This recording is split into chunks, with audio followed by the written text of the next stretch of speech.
We have a incredibly cool anniversary event going on, the From Ashes to Ashes, where we get a bunch of these gala quests, and in the gala quests, we actually unlock a pretty badass new skin for Deimos, or Deimos. This is his default skin. This is how he looks now, the Ebon Wraith Wolf, which looks insanely cool, and it fries everybody's system trying to render all this hair. But that being said, I figured now was a good time to go ahead and showcase this guy, talk to you about how to build him, and showcase his performance inside some boss content as well, because in the game, he obviously has some very decent ratings. However, almost all of these actual player ratings are pretty useless, right? So the top rated one is just like, if you don't understand Russian. It's like, okay, cool, thank you, helpful, tells me a lot about the hero, right? Amazing, perfect. You can see their gear and whatnot, but I'm going to kind of talk you through this guy, what makes him so good, all that sort of good stuff. So let's go ahead and talk about it, right? So basic attack deals 85% damage to one enemy 2 times. This is pretty crazy already, because if you add those together, you're going to have a 170% damage multiplier, combined with his talent where basic attack deals additional damage equal to 2% of the hero's max HP. Very, very strong stuff, right? So you're scaling and benefiting from attack, obviously, primarily, but also HP. So if you make him a little bit more tanky, it's going to do good things. Each consecutive attack on his tearing passive against the same target increases damage by 15% for 10 seconds, stacking up to 6 times.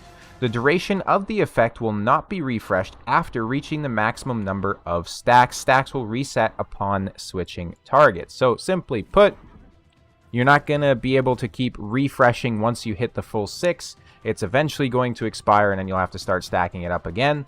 But those stacks can do significant amounts of damage, especially if you pair it with his ultimate, where he increases his max HP by 150% and his attack and defense by 30%. Each basic attack is going to land 4 consecutive strikes, this effect lasting for 20 seconds, right? This is pretty insane. Now let's go ahead and take a look at his awakenings, which are pretty good for an epic. A1, during the effect of Ancestral Presence, so his ultimate, dealing damage restores 3% max HP, so he has massively increased max HP, he heals himself, and he does a lot more damage, right? A2, crit rate plus 5%, A3, tearing stack cap plus 1, so that's how he gets the 6 stack instead of the 5, penetration plus 5 on A4, and finally A5, when tearing reaches full stacks, attack ignores 15% of the target's defense, so that's a built-in ignore defense mechanic on top of his penetration from A4, right? And he is a epic hero. He's going to be significantly easier to awaken versus something like a legendary or a legendary lord. So let's go ahead and take a look at his base stats as well. He does have pretty low base stats, right? So 3,300 attack, 3333 specifically, 15,000 HP. Certainly nothing to write home about there. And he does have a pretty high attack interval as well of the 2.6 seconds. But that being said, we're going to go ahead and build him out here live on camera for you guys to check out. When it comes to the artifacts, there's really only one way to build this guy, in my opinion, which is going to be with a Wailing Skull artifact. So dealing damage is going to have a 40% chance of summoning 1 Shadow Guard with 150% of the hero's attributes. So if he has 10,000 attack, it's going to have 15,000, right? It's pretty crazy. For 10 seconds, the effect can be triggered as often as 1 time every 20 seconds. So we're going to throw the Wailing Skull on him. It's going to be a maxed out Wailing Skull. I'm going for the ultimate kind of end game showcase. This is a 100% free to play account though, so anything I have here is completely achievable as a free to play player, right? I always say that, but some people get hung up on you know, when I'm showing crazy gear or crazy stats or whatnot. It happens, right? It happens. It's mainly me just clarifying. You know, nobody's really too butthurt about it, but you know, it is what it is. It's the whole shtick we have here, right? So we got a maxed out Wailing Skull. If you don't have Wailing Skull, another great option would be the Shattered Hilt, so increases single target damage by 20%. I'm going to move a little bit, so every 5 instances of damage dealt. This is going to be a permanent stack, essentially, right? So that's a very powerful artifact. You can also put him with Scarlet Hunt if you're going to pair him with some other units that bring bleed. So having a 30% extra bleed damage on him would be insane. And apart from that, you can really run him with any other sort of a damage-dealing artifact. So Slayer's Malice would be a decent way to go, and worst case scenario, you could use a Keen Wisdom as well. Now, when it comes to When it comes to gear sets, by far on the right-hand side, the best way to go is going to be Infernal Roar. The reason being, Infernal Roar gives you a 40% basic attack damage bonus, which even if we look at his ultimate, it's still just enhancing the basic attack. So every single attack this guy does is going to be a basic attack, so Infernal Roar is just flat out going to give him an extra 40% damage bonus, which is pretty powerful. You can also, of course, though, run Cataclysm. You can run Soulbound Arcana, Ageless Wrath. If you're a bit of a newer player, you can run him inside any of like the tier 1 damage dealing sets as well. That being said, though, if you can't fit him into a tier 2 or a tier 3 set, then just scratch that. Don't worry too much about the sets and focus more so on getting good stats, because really, at the end of the day, these tier 1 sets, the stats aren't like the bonus isn't enough to really make it worth it, right? So for example, you know, the curse set, it increases his damage by 6% essentially, right? So nothing too crazy. If you have to sacrifice really good stats to get this on him, don't do it. Left hand side, you're going to be looking mainly for something like Whirlwind for some additional attack speed. You can run him inside Calamity, Annihilating Might, Warlord, or, of course, Wicked Vengeance. Warlord and Wicked Vengeance are going to be the ultimate goal, right? Those will be the best in-slot for him, essentially. We're going to do a quick change here. I think we'll actually pull some gear from, perhaps, one of my mages. So we could do from Ingrid here, who would be a very good candidate. We could also do from Praetus, though Ingrid has more... Actually, no, she doesn't even have more... No, sorry, she has significantly more crit damage. I was looking at the wrong one. So I think we'll pull off Ingrid here, and this is going to give him some pretty crazy stats, people. So we have 30,000 HP, right? So 2% of that is going to get dealt as damage every time he hits. We have 15,000 on the attack. We have 333 on the attack speed, which will give him an interval of 1.5 seconds. And then we have 106 and then 328 on the crit rate and crit damage, respectively. So a very, very cracked out build, all things considered, right? This is pretty much as endgame as it gets. For his Awakenings, getting that extra crit damage is very nice as well. So we're going to go ahead and we're going to run him inside Drake's Chasm, and then we're going to go ahead and essentially give him some ratings and everything like that at the end as well. So we're going to go ahead and pick him first of all. Now, another thing to mention is he is actually part of the Nightmare Council. So you're going to start with a Lord for him that's very strong, right? So you obviously have Wrath that everybody gets guaranteed. If you've been playing long enough, you might have Torador from the guaranteed picker that we had. Torador is going to be a significantly better option. I'll go ahead and run him with Wrath, though. And the Nightmare Council have some very strong units to pair him up with. So obviously we have Moradin, and then we have the Astril, or whatever his name is. But more importantly, from an epic level, we have Vladov, who can come in here and be a very, very good unit as well.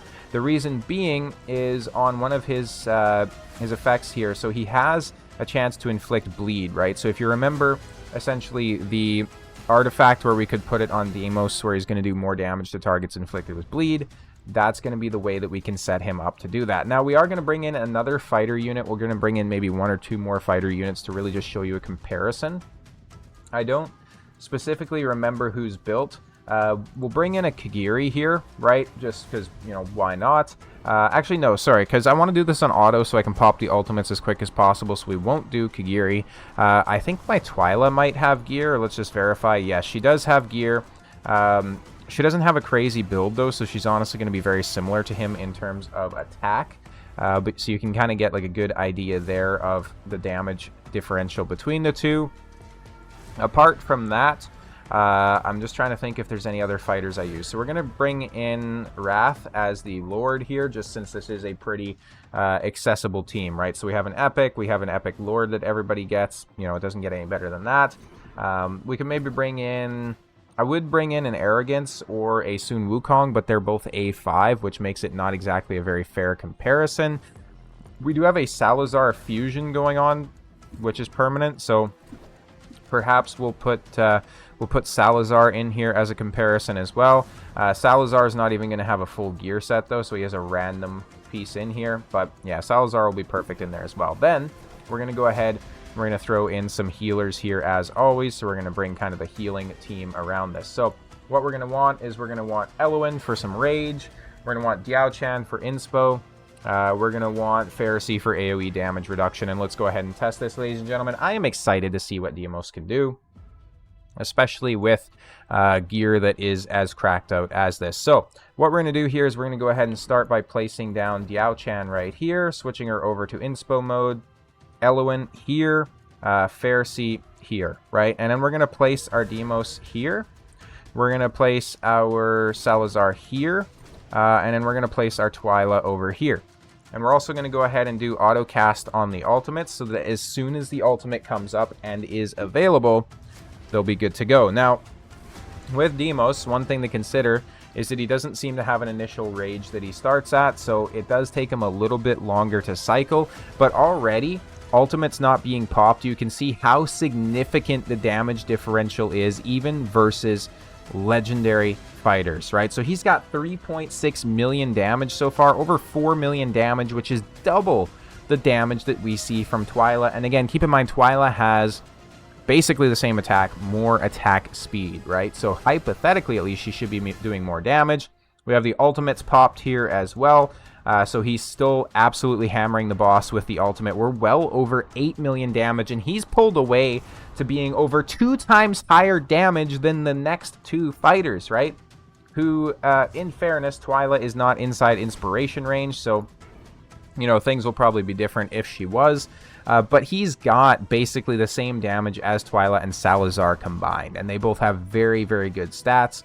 Obviously, he does also have the Wailing Skull, which, you know, helps to increase the amount of damage that he can output significantly, right? So that's something to consider as well. But we're already back up to the ultimate here. This guy's done 16 million damage already, and now he's popping off with his ultimate as well. So you can see he's healing himself a crap ton. He's just continually slamming in there with the basic attacks, right? So each basic attack is going to be a 4 times hitter during his ultimate, and the ultimate does last for quite a while. And then also with Elowen in here, you know, we're getting rage back pretty quickly. If you were also to put a Laurel in here, or if you were to put like a Hollow in here and have her cycling as well, you could get that rage back even quicker. This guy is an absolute beast, ladies and gentlemen. Look at this. Look at this. 24 million compared to the 12 and the 11. I won't lie, I didn't have much faith in him to hold his own against some of these legendary damage dealers, but just for a comparison, folks, we're going to go ahead and throw him in with some better fighter units to see how he can match up against them. So we'll take out Salazar and Twyla. We're going to throw in the big guns here, people. We're going to throw in Arrogance, and we're going to throw in Sun Wukong. Just to make it a little bit more fair, though, my Sun Wukong is not going to be with inside inspo range, so we have 21,000 attack on the Arrogance, right? This is going to be really just the true showcase of how good, or how good. We know he's good, right? How good Deimos is. So let's go ahead and show you what he's capable of compared to some of the best units inside the game. Even still, obviously, Sun Wukong is one of the best boss-killing units in the entire game. And then you have Arrogance, who's still a very solid unit, but obviously not, you know, as crazy as he once was. We're going to go ahead and place down Sun Wukong. We're going to get Elowen in here, and then we're also going to get Pharisee in here. Now, keep in mind, when Pharisee pops his ultimate, he will still apply inspo to everybody else. As you can see, though, off the start, Deimos is taking the lead, even above Arrogance. Arrogance is about to pop his ultimate, though, which should help boost up his damage significantly. Sun Wukong also just popped his ultimate, which boosted his damage significantly. Keep in mind, though, we have Sun Wukong, who's, like, let's just pause this for a second. Let's just pause this and talk about this, because this is ridiculous, right? We have Sun Wukong, who is a A5 cracked out insane gear at 5.9 million, right? And then we have Deimos, who's an epic A5, granted, right? Who is at 3.4. So he is over half as good as Sun Wukong, which sounds insane to put it like that, right? But the amount of players that are actually going to be able to make use of a A5 Sun Wukong is significantly low, right? Like, we're talking like maybe 25% of the player base has an A5 Sun Wukong, right? Because obviously, you know, top of the leaderboards everywhere you see this guy, right? But that's a very, very minute fraction of the player base. A lot more people are just going to be kind of casuals, right? So not many people are going to have that. The chances that you can get an A5 Deimos or significantly higher, especially Arrogance, right? Like, he's still holding his own when it comes to the damage that we're doing against the boss. So you can see, like, Arrogance here has 9.4. Deimos is at 7 million. He's 2 million behind an A5 legendary, people, who also has inspiration and some amazing gear. That's how crazy this guy is. It is pretty wild, ladies and gentlemen. We're going to go ahead and hop into some other areas of the game as well, and really just show you what this guy is capable of. So, as always, I'm going to do a test inside the arena. Real quick, though, if you guys are enjoying the content, if you find this informative and all those sorts of good things, make sure to go ahead and hit the like button and leave a comment on the video for the YouTube algorithm, right? The support on the channel has been absolutely fantastic. It means the world to me. Thank you guys so much. We're going to go ahead. We're just going to slot him in instead of the Sun Wukong, right? And see what he is capable of doing on this team. So he doesn't even have a leader or anything like that. Something else to keep in mind. He is only a one space damage dealer, I believe. So we'll have to be a little bit careful with where we position him. This particular team, I just placed down Ardea first, and she can deal with everything there. So essentially what I'm thinking is we'll probably place Gon, like, right here. And then we'll probably place Deimos right here. And then we'll have, like, Lucario, I think his name is, right? Lucario up here. And then he can be the 2 space damage dealer, which would be pretty alright. Obviously, this is going to be a little bit slow. Because, you know, Ardea's having really bad RNG with if she wants to choose to pop her passive or not. But there we go. So we take them out finally. And then let's check. Yes, he is only a 1 space damage dealer. So we're going to go ahead and throw in the Gon here first, just to make sure everybody stays off of our Ardea. Because obviously she's going to be significantly lower HP now, so she's going to be very squishy. But that's kind of the point of this particular composition, is that she's going to go low HP and do significant amounts of damage. So we're just going to 2x it. We're going to throw in our Deimos as soon as we can. So we have the 18 cost. There we go. Throw him in here. And you can see he's going to start doing some big numbers against the enemies there, especially if you compare, or if you include the hits that are coming in from his Wailing Skull summon there, right? So obviously, he is paling a little bit in comparison to the Ardea, but I mean, she's also an ancient exclusive legendary, people. So, you know, take that with a bit of a grain of salt, right? We'll compare the damage numbers and everything like that here at the end. We are going to go ahead and get Lucario in here as soon as we can as well, just to get some extra DPS and kind of show you guys what that's all about. So we're going to go ahead, boom, throw him in. He is a 2 space damage dealer, obviously, so he's going to be really good. As you can see, the Ardea is absolutely crazy for this, though, so she's kind of stealing the show with, you know, her range and her damage and everything like that, but, you know, it is what it is. There's some decent damage coming in from the Wailing Skull summons there as well, like I mentioned. Deimos is going to come in, do some crazy things. Now, the other thing to consider with him, too, is you may almost be able to use him as your blocker inside single target arena, because he can heal himself on his ultimate, right? So he can get crazy amounts of survivability from that. He does also do damage based off a percentage of his max HP. So if you're trying to build him as a tank, you could honestly just put HP stats on him as well, and he'll probably serve you perfectly fine. So we are taking down the enemies here pretty proficiently. I think we're going to get through this wave, maybe one more wave, and then stop it and just show you the damage numbers there. So as you can see, we're taking them down pretty efficiently.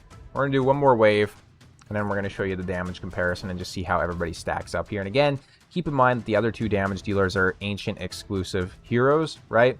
Who have Lord bonuses and everything like that active right now, whereas Deimos does not, obviously. And you can see, even against these guys that are doing the AoE damage, because of his self-heal, he doesn't have to worry. He got very low at one point, but he doesn't have to worry. He can basically just self-sustain through that, which is pretty insane, and a privilege that's not shared by a lot of other damage dealers. So that's pretty cool. Now, let's go ahead and take a look at the stats here. So, as you can see, he does bring up the rear guard, right? And it is a significant damage difference. Well, you can't see it really, but, you know, there you go. So, 23 million on the Ardea, 10 million on the Lucario, and then 3.9, almost 4 million on the Deimos. So, you know, it's not really the best showcase because this is a very powerful team, you know, and he is going to fall off a little bit towards the end game, certainly. But let's go ahead and let's give him some reviews now. and just kind of walk you through which areas of the game he's good in. So Immortal Codex, absolutely a 5, especially if you're trying to get past the boss that requires multiple hits. Titanic Runes, also a 5. This guy excels against bosses. Artifact Material, a 5 easily. Gear Dungeon 2, in my opinion, is a 5. Drake's Chasm is a 5 in my opinion. Arena single target DPS, absolutely a 5. Gear Dungeon 1, he's also going to be a 5 in my opinion. Void Rift, he's probably going to be a 4. There are some other options. Faction Trials, a 5. Gold Raid, I'm going to give him a 3 because he is a single target damage dealer. Same thing with EXP Raid. You really want multiple target damage dealers there. Guild Wars, he can be probably a 3, honestly. He doesn't really bring anything too special for that apart from damage. Tide, also going to be a 3. Gear Raid 2, he's going to be like a 1. You're not going to use him in Gear Raid 2. Gear Raid 1, same thing. You're not really going to use him there. Gear Raid 3, he literally can't be used, right? Apart from maybe soaking up some damage. Arena AoE DPS, not useful. And an Arena anti-air DPS, not useful as well. So there you go. There's the official breakdown, build, and showcase of my Deimos. So I hope that was helpful for you guys. As I always say, though, thank you guys all so much for watching. I'll see you next time.